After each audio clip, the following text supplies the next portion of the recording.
샤워 후에 거울에 비친 자신의 어느 부위를 보느냐에 따라서 연령대를 구분할 수 있다고 합니다. 10대부터 60대까지가 있는데요. 10대들은 거울을 샤워하고 나오면 얼굴을 살펴본다고 합니다. 그리고 20대는 가슴 근육을 보고요. 저희 다 지나왔죠. 저도 생각이 나네요. 30대는 복근을 살펴본다고 합니다. 그리고 40대는 이제 나온 배를 보며 걱정을 하고요. 50대는 이마의 주름을 살펴보고 눈가의 주름을 살펴본다 합니다. 60대는 안 본다고 합니다. 안 웃기셔요? 좀 웃을 수 있는 우리 교회가 되기를 바랍니다. 사람은 나이가 들수록 좋은 것보다 부족한 것, 또 희망보다는 현실을 더 보게 되는 것 같습니다. 그런데 오늘 본문은 현실이 아니라 약속을 보라고 우리에게 말씀하십니다. 본문 9절에 보시면 예수님이 올라가시죠. 좀 띄워주시겠어요? 예수님이 올라가시고 구름에 가리우는 것을 우리가 볼 수가 있습니다. 그리고 이제 10절에 그때 제자들이 자세히 하늘을 쳐다보는 모습이 보이고요. 그리고 11절에 그들이 어떤 예수님을 보는지를 살피면 11절에 보면 하늘로 가심을 본 그대로 다시 오실 예수님을 그들이 보고 있음을 우리가 알 수가 있습니다. 혹시 4절 말씀을 좀 띄워주시면요. 4절에 우리 말씀 같이 읽어볼까요? 시작.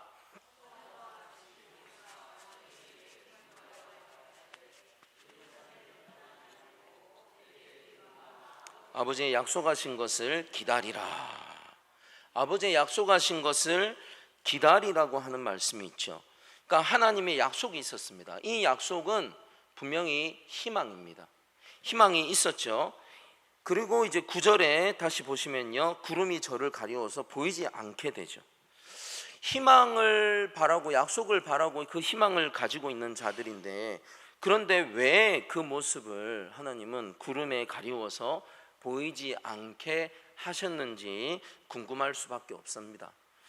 제자들의 입장을 한번 생각해 보면요, 예수님의 승천이 제자들에게는, 그리고 우리에게는 역사상 가장 중요한 장면 가운데 하나죠. 그런데 하나님은 그것을 가장 선명하게 보여주셔야 할 것 같은데 그러지 않으셨어요.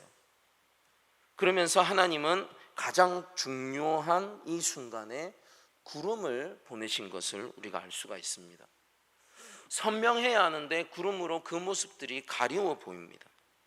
예수님의 올라가시는 모습을 더 확실하게 보여주셔야 함에도 불구하고 그렇지 않고 왜 구름으로 예수님이 약속하신 다시 오실 예수님을 가리우셨을까요? 구름은 우리에게 어떤 의미로 다가오는지를 한번 생각해 봐야 됩니다. 구름은 우리를 우울하게 합니다. 그렇죠? 영어에도 그런 표현이 있죠. 우울한 구름. 그리고 우리도 그렇게 사용을 하기도 합니다. 또 맑고 밝은 하늘을 그 구름이 보이지 않게도 합니다. 그러면서 미래와 희망을 가로막는 의미로 많이 쓰이기도 합니다. 그래서 보이지 않게 방해하는 것을 먹구름이다라고 표현을 하기도 합니다. 운전할 때 구름이 많이 끼고 안개가 끼면요, 위험해서 주의보까지 내리는 것을 우리가 경험을 하게 되죠. 왜 그럴까 생각을 해보면 구름과 안개가 그렇게 앞에 뿌옇게 끼면 앞이 보이지가 않습니다. 어떤 모든 물체들이 불분명하게 보이게 됩니다. 사람은 보이지 않으면 불안해지는 게 너무 당연하죠. 우리가 한번 생각해 보기를 바랍니다. 우리가 지금껏 이렇게 살아오면서 또 살아가면서 하나님의 약속이 확실하게 보일 때가 많았습니까? 보이지 않을 때가 더 많았습니까? 확실하게 보이시고 또 보여주시는 때도 있습니다. 그런데 아마도 저와 마찬가지로 많은 분들이, 대부분의 분들이 확실히 보이지 않아서, 확신이 있으나 그것들이 잘 이루어지지 않아서 고민도 하시고 또 믿음으로 나아가고 있는 줄을 저는 믿습니다. 그래서 히브리서는 그렇게 말합니다. 믿음은 바라는 것들의 실상이요 보지 못하는 것들의 증거니 선진들이 이로써 증거를 얻었느니라, 이렇게 말하죠. 이 말씀을 잘 생각해 보면요, 그래서 믿음은 보이는 현실을 붙드는 게 아니라 이 믿음은 하나님의 말씀을 붙드는 거라는 겁니다. 현실을 보고 믿음이 생기는 게 아니라는 겁니다. 우리 선진들이 믿음에 대한 증거로 그것을 보여줬습니다. 바라는 것들의 실상이었고 보지 못하는 것들의 증거였다. 이게 선진들이 믿음의 증거를 이걸로 얻었다, 이렇게 말하고 있습니다. 우리의 삶을 이제 돌아보기 원합니다. 자녀들이 잘만 지내왔으면 참 좋은데 그렇지 않았을 때들이 있었죠. 어긋남이 있었습니다. 또 이 학교 성적에 대해서도 항상 좋기만 하면 얼마나 좋겠습니까? 미래가 보이지 않는 상황들이 있습니다. 청년들에 대해서도 결혼 문제 참 확실하면 좋은데 그렇지 않은 경우가 요즘 시대에는 더 많고요. 또 취업의 어려움 또한 있습니다. 우리의 삶으로 보면 몸의 질병들이 빨리 낫기를 원하고 이런 것들이 생기지 않으면 좋겠는데 그것들이 우리에게 구름처럼 이렇게 가리워지기도 하고요. 또 남편을 위해서 계속해서 그 구원을 위해 기도하고 계신 분들, 또 자녀를 위해서 기도하고 계신 분들, 이 구름이 싹 그냥 드려지면 좋겠지만 그것이 구름처럼 가리워져 있기도 하지요. 또 젊었을 때에 하나님께서 주신 비전과 꿈이 분명히 있었습니다. 그것들이 뭔가 시원하고 분명하게 받기는 받았는데 이게 한 방에 이루어지지 않으면 어떻습니까? 그리고 또 가정이나 직장이나 교회에서도 그런 뭔가 가리워진 듯한 모습들이 우리에게 참 많이 있지요. 이런 것들이 이 믿는 사람들의 공동체이거나 신앙 공동체라면 그 약속이 더욱 분명해야 할 텐데 일상을 사는 사람들의 그것과 크게 다를 바 없는 우리의 삶의 또 신앙생활의 현실들이 있습니다. 마치 구름에 가리워진 것과 같습니다. 하나님은 왜 그렇게 하실까요? 하나님은요, 하나님의 약속은 종종 구름 속에 감추어져 있습니다. 하나님의 약속은 구름이라는 그 눈에 보이는 현실을 볼 때 보이지 않는 것이라는 겁니다. 그리고 십자가가 사람들에게는 이 비참과 어리석음이라는 구름으로 분명히 보입니다. 우리 성금요일 저녁에 제자들이 본 것이 무엇이었습니까? 예수님의 실패 아닙니까? 그들이 3년 반 동안 걸어온 그 길의 실패와 마찬가지였습니다.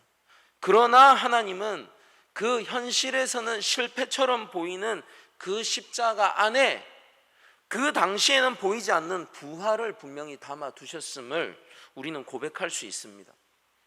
십자가는 가장 어두운 구름이었지만 동시에 가장 위대한 약속이었습니다. 고린도전서 1장은 말씀합니다. 십자가의 도가 멸망하는 자들에게는 미련한 것이요 구원을 얻는 우리에게는 하나님의 능력이다 라고 분명히 말합니다. 십자가의 도가 멸망하는 자들에게는 미련한 것이기에 그냥 그저 눈에 보이는 것만 보고는 하나님의 능력으로 보여지지 않습니다. 눈에 보이는 것만 쫓는 사람에게는 절대로 보이지 않는 것이 하나님의 약속이라는 것입니다. 그리고 하나님의 약속은 구름 속에 있습니다. 구름이 예수님을 가렸지만 약속까지 가린 것은 아니라는 겁니다. 오히려 천사는요, 그 순간 재림의 약속을 선포하는 것을 우리는 알 수가 있습니다. 오늘 11절을 보시면 거기 나오지 않습니까? 하늘로 올리우신 이 예수는 하늘로 가심을 본 그대로 오시리라. 그 증인들은 알고 있었습니다. 재림의 약속을 선포합니다. 미국에서 하는 농담 중에 하나가 있는데요. 어떤 분이 PC가 뭐냐고 물으셨습니다. 저는 컴퓨터인 줄 알았습니다. 우리 컴퓨터 PC라고 하잖아요. 근데 이 미국의 농촌에서 PC는 다른 의미를 씁니다. Preach Christ, Plow Crops 이렇게 말합니다. 이게 뭐냐면요, PC거든요. 목사는 그리스도를 전한다. Preach Christ. 목사는 그리스도를 전하는 사람이고, 또 농부는 Plow Crops, 밭에 씨를 뿌리는 사람이라는 겁니다. 같은 의미로 쓰입니다. 여기 농사 짓는 분들 많이 계시잖아요. 목사의 일과 참 비슷합니다. 당장 눈에 보이는 결과를 보지 못하지만 그 열매, 약속을 믿고 하나님의 때를 기다리는 겁니다. 지금 이 말씀이 전해지는 순간, 지금 이 순간 바로 그 일이 일어나면 얼마나 좋겠습니까? 근데 예수님의 비유처럼 이 말씀이 마음밭에 뿌려지잖아요. 그 마음밭이 무엇이냐에 따라 어떤 상태에 따냐 다르잖아요. 그렇지만 뿌려집니다. 차별 없이 똑같이 뿌려집니다. 그리고 하나님의 때를 기다립니다. 농부도 마찬가지죠. 이 구름을 볼 때 하나님의 약속을 우리에게 그것을 보게 하신 겁니다.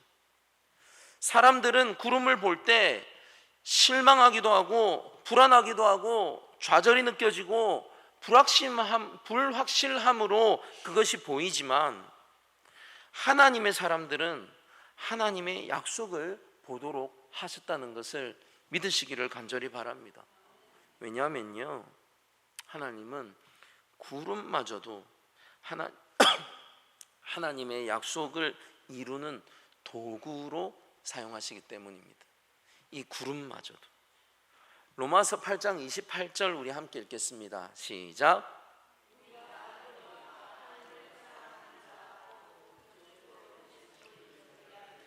모든 것이 합력하여 선을 이루느니라. 아멘. 이 말씀 믿으십니까? 우리가 그냥 주문처럼 외우라고 있는 말씀이 아닙니다. 하나님을 사랑하는 자, 우리 성도들 아닙니까? 우리들 아닙니까? 나 아닙니까? 하나님을 사랑하는 자, 곧 그 뜻대로 부르심을 입은 자들에게는 모든 것이, 따라해 보십시오, 모든 것이 합력하여 선을 이룹니다. 하나님의 말씀입니다. 여기에는요, 이 모든 것에는 결코 맑은 날만 있는 것이 아닙니다. 우리 이건 믿어야 됩니다. 당장 눈에 보이는 구름 때문에 아이고 큰일 났다, 어떡하냐.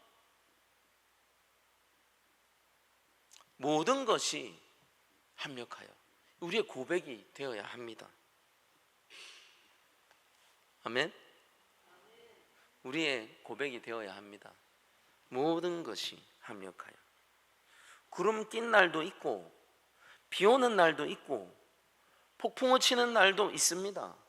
그러나 하나님은 그 모든 것을 사용하셔서 결국에 선을 이루신다라고 말씀하십니다. 그래서 믿음은 구름이 사라질 때까지 기다리는 것이 아니라 구름 속에도 하나님을 신뢰하는 게 바로 믿음입니다. 믿는 자라면 다 똑같은 고백이 되기를 간절히 바랍니다. 인내함으로 기대하면서 기다리면 그 구름 속에 있는 약속이 분명히 드러나게 되어 있습니다.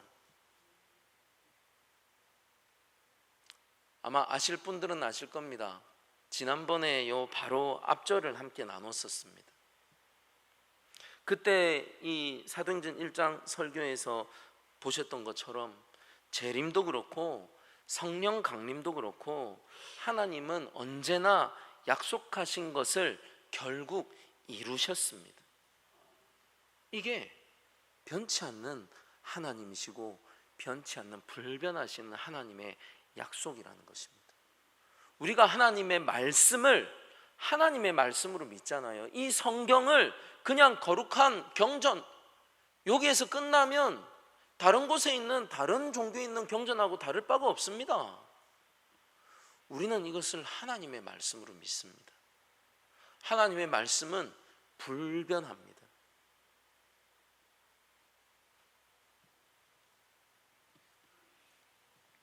하나님은 증인을 통해서 약속을 확증하십니다. 하나님은 약속을 믿도록 증인을 주셨습니다. 우리 10절 말씀 함께 보겠습니다. 올라가실 때에 제자들이 자세히 하늘을 쳐다보고 있는데 흰옷 입은 두 사람이 저희 곁에 서서, 몇 명이요? 두 사람. 의미 잘 아시잖아요. 분명한 증인입니다. 두 명. 하나님은요, 제자들에게 그냥 믿어라, 너희 무조건 믿어라 하지 않으셨습니다. 증인을 세워서 약속을 확인시켜 주셨습니다. 우리 믿음의 근거는요, 막연한 낙관이 아닙니다. 막연한 믿음이 아닙니다. 하나님의 약속과 증언에서 이루어지는 것임을 믿으시기를 간절히 바랍니다. 이사야서 43장 우리 너무 잘 아시죠? 우리 함께 읽어볼까요? 세 절을 읽겠습니다. 시작.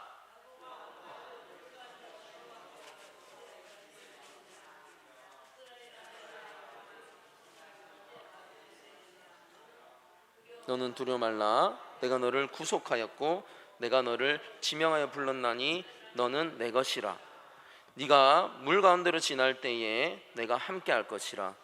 강을 건널 때에 물이 너를 침몰치 못할 것이며 네가 불 가운데로 행할 때에 타지도 아니할 것이요 불꽃이 너를 가르지도 못하리니 대저 나는 여호와 네 하나님이요 이스라엘의 거룩한 자요 네 구원자임이라.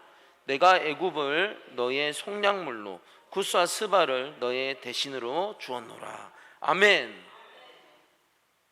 야곱한테 말씀하시잖아요. 1절 잠깐 보여주세요. 하나님은요, 물이 없다고 하지 않으셨어요. 불도 없다 하지 않으셨습니다. 1절에서 마지막에 보면 너는 내 것이라 말씀하시고 바로 2절에서 뭐라고 하냐면 너 내 거야. 그리고 마지막 3절 먼저 보시면요, 3절에서 나는 네 여호와 하나님이야. 그리고 2절에서요, 왜 그러냐면 물 가운데에서도 불 가운데에서도 함께 하겠다. 그래서 나는 네 하나님이야. 물도 불도 없으면 좋겠는데 물이 있어도 불이 있어도 그 가운데 있어도 그것들이 너를 건드리지 못해. 저 경상도 말로 갈불 자가 없다는 겁니다. 왜? 어떻게? 내가 너와 함께 있고 너 내 아들이니까. 이거 얼마나 분명합니까? 얼마나 분명한 하나님과 우리 안에서의 이 아이덴티티이고 이 관계입니까? 너는 내 거야? 나는 네 하나님이야. 그래서 어떤 것도 너를 건드리지 못해. 이 하나님의 약속은요, 고난을 제거해 주겠다라는 약속이 아니었습니다. 고난 가운데에 나 여호와 하나님이 너와 함께 하겠답니다. 이 약속입니다. 우리 자녀들 지금 알지 모르겠어요. 근데 부모들은 압니다. 너 나랑만 있으면 문제 없어. 자녀들은 잘 몰라요. 모를 수도 있어요. 너 내 자녀로 있는 한 넌 내가 책임져. 넌 문제 없어. 지금 하나님이요, 그 말씀 하시는 거예요. 너 내 거야? 난 네 하나님이야.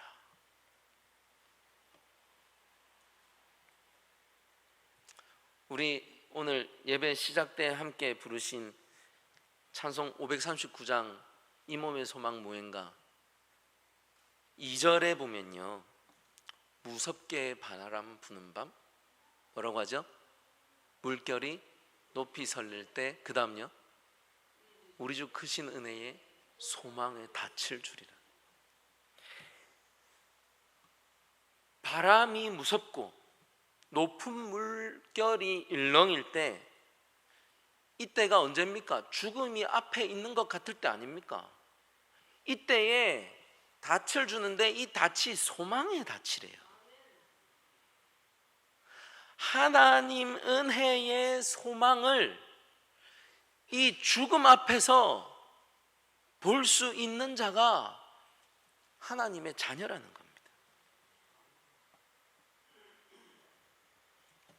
하나님은요, 우리를 그분의 증인으로 삼으셨습니다.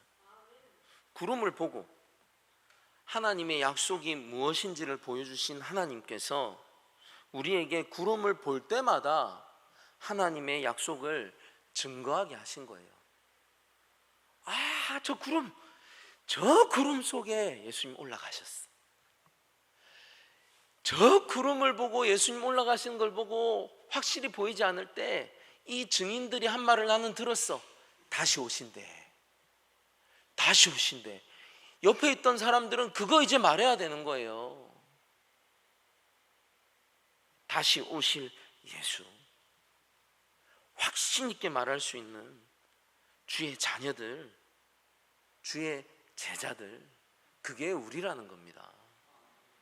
구름을 볼 때 앞이 보이지 않는 물과 불 앞에서 이 소망의 닻을 말할 수 있는 자가, 증인은 우리가 되어야 된다는 거예요.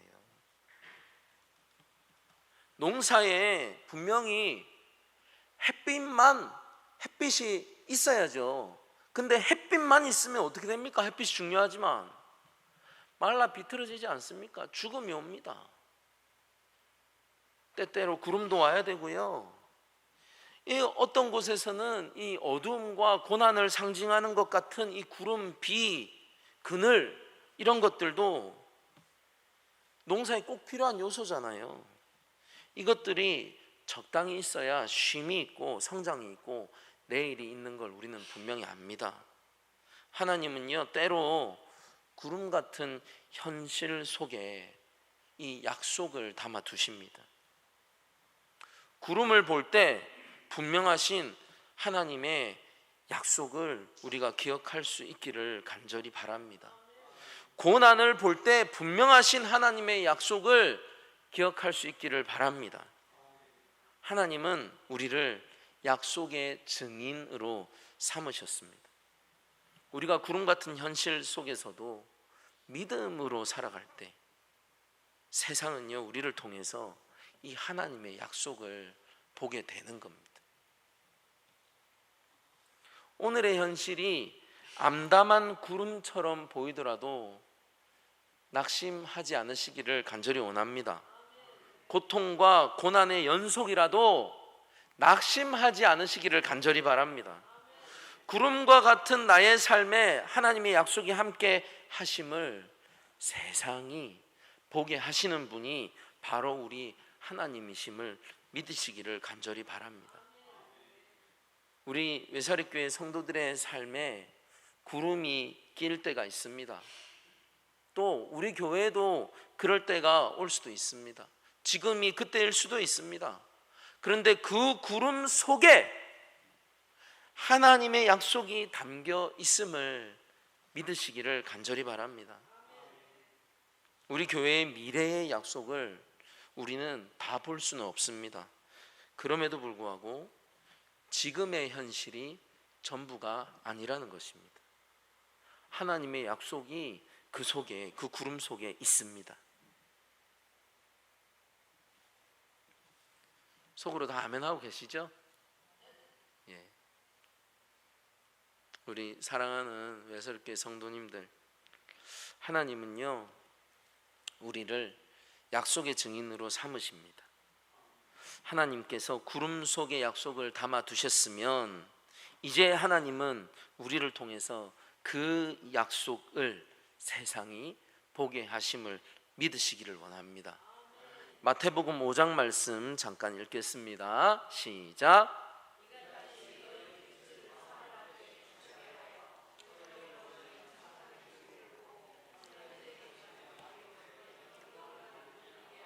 아멘. 너희 빛을 사람 앞에 비치게 해서 저희로 세상이 너희 아버지께 영광을 돌리게 해라, 이렇게 말합니다. 우리의 빛을, 고난 속에요 하나님의 약속을 심어 놓으셨습니다. 그렇기에 성도는 구름이 없는 사람이 성도다, 이게 아니라요, 성도는 그 구름 속에서도 하나님의 약속을 보는 사람입니다.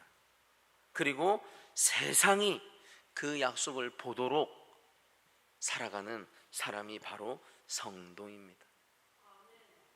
우리 오늘도 구름을 보면서 낙심하지 않고 구름 속에 담아두신 그 하나님의 약속을 바라보는 저와 우리 사랑하는 성도님들 되시기를 주의 이름으로 간절히 축원합니다.